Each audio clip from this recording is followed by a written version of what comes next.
Please, Your Majesty, you took the great seal from the Chancellor 2 days ago to give to His Highness the Prince. So I did, my child. Tell me, where is the great seal? Trembling, he's shaking, right?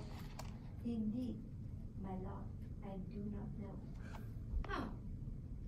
Your Affliction. affliction hangs heavily upon you.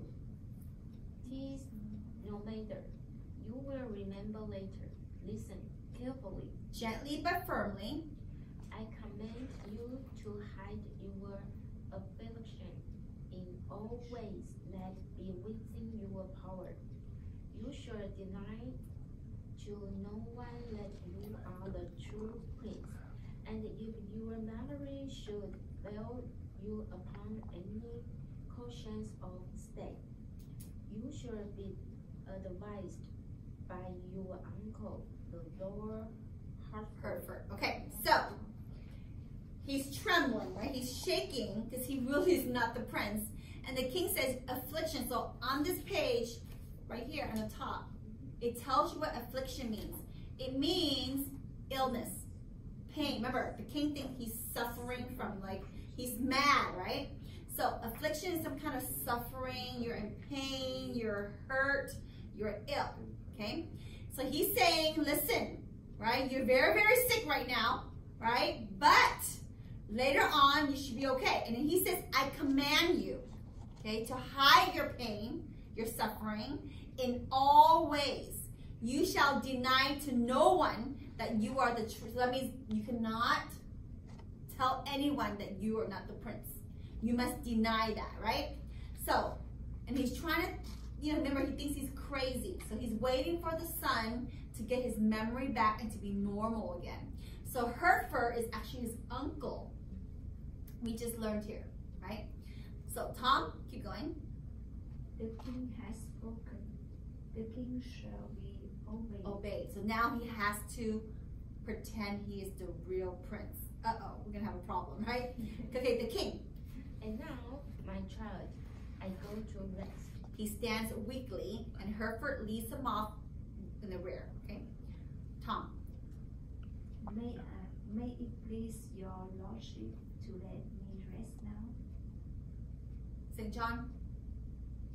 Oh, so it please your highness.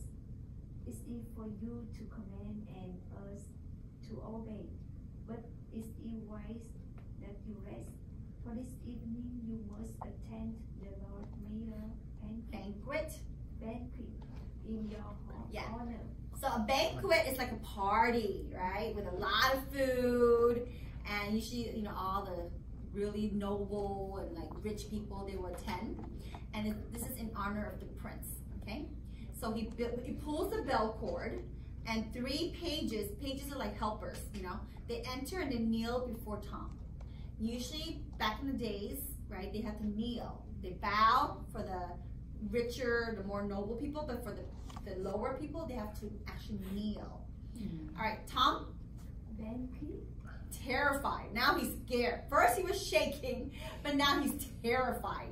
He sits on the couch and reaches for a cup of water, but the first page instantly seizes the cup, he took the cup, drops to one knee, and serves it to him. Remember, he's a prince, so they have to give him the water, right?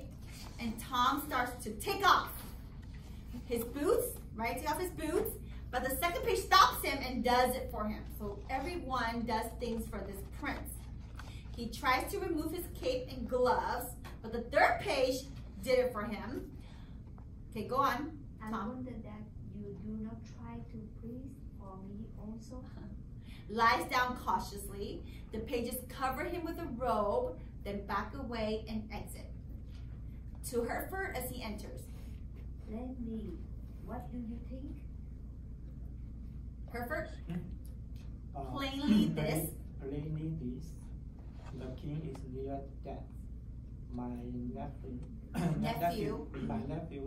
the Prince of Wales, is really mad and will mount the throne. God protect England, for she will need it. Okay, stop here. So, Hereford, remember, is the uncle, right? So he's saying, hey, the king is near death. I mean, he's probably very old or he's sick. And this Prince Edward is supposed to be the next king, but if he's mad, then he's gonna be the next king. And this king is crazy. So he said, God protect England, right? Because she needs it, right? All right, St. John, we're gonna finish this page and we're gonna do some work. Okay, St. John, go ahead. Thus in a seems strange that man is good so change his manner from what it used to be. It troubles me. He's saying he's not the prince. Peace, my lord. If he were an impostor and called himself the prince, that would be natural. But was there ever an impostor who, being called prince by the king and court, then Denied it. Never. This is the true prince gone mad, and tonight all London should honor him. Okay, so he's saying imposter is somebody who pretends to be somebody else, right? So they're talking, right? St. John and Hereford is saying, there's never someone that pretends to be a prince and deny it, right? You should say, yeah, I'm the prince, right? I'm the prince. So it just doesn't seem possible that someone will be the prince, this imposter, and deny it. Like, this doesn't make sense to them. All right, Hereford and St. John exit. Tom sits up, look around helplessly, then gets up. Okay, Tom, let's finish this. I should have thought to order something to eat. He sees a bowl of nuts on the table. Ah, here are some nuts. Looks around, sees the great seal in the armor, takes it out, looks at it curiously. This will make a good nutcracker. He takes the bowl of nuts, he sits on the couch, he begins to crack the nuts with the great seal, and then the curtains fall. Okay, so that's the end of scene 1. Of course, the next scene is going to be about the copper. So, I want you to go back to page 31. Okay, so so all the thing on the side is what you're supposed to do. Okay, so place open with a description of where and when the action takes place.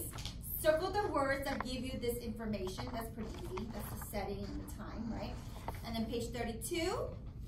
Pause at line 47. What can you tell about the prince from his actions? So you're going to tell me what you think about the prince. Okay? And you're going to find evidence from the play.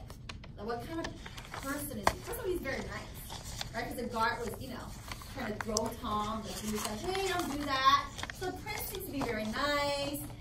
He's curious, right? So I want you to answer all of these on the side. Okay? So that's kind of your assignment. And then we will continue with scene 2 next Wednesday. Do you like the story? It's interesting. Have you guys heard this story before? Yeah. No. Yeah, it's very famous. It's very, very famous. It's been translated to all the different languages. So we're going to finish the story next Wednesday. And the story says that they got the same face. Anyways, don't spoil anything. Well, the prince did say, hey, we look like brothers. Yeah. So they look very similar. Yeah. All right, so go ahead and get working. But do you understand? You understand, right? Yes. But English, I think, is old English. Old English. It is.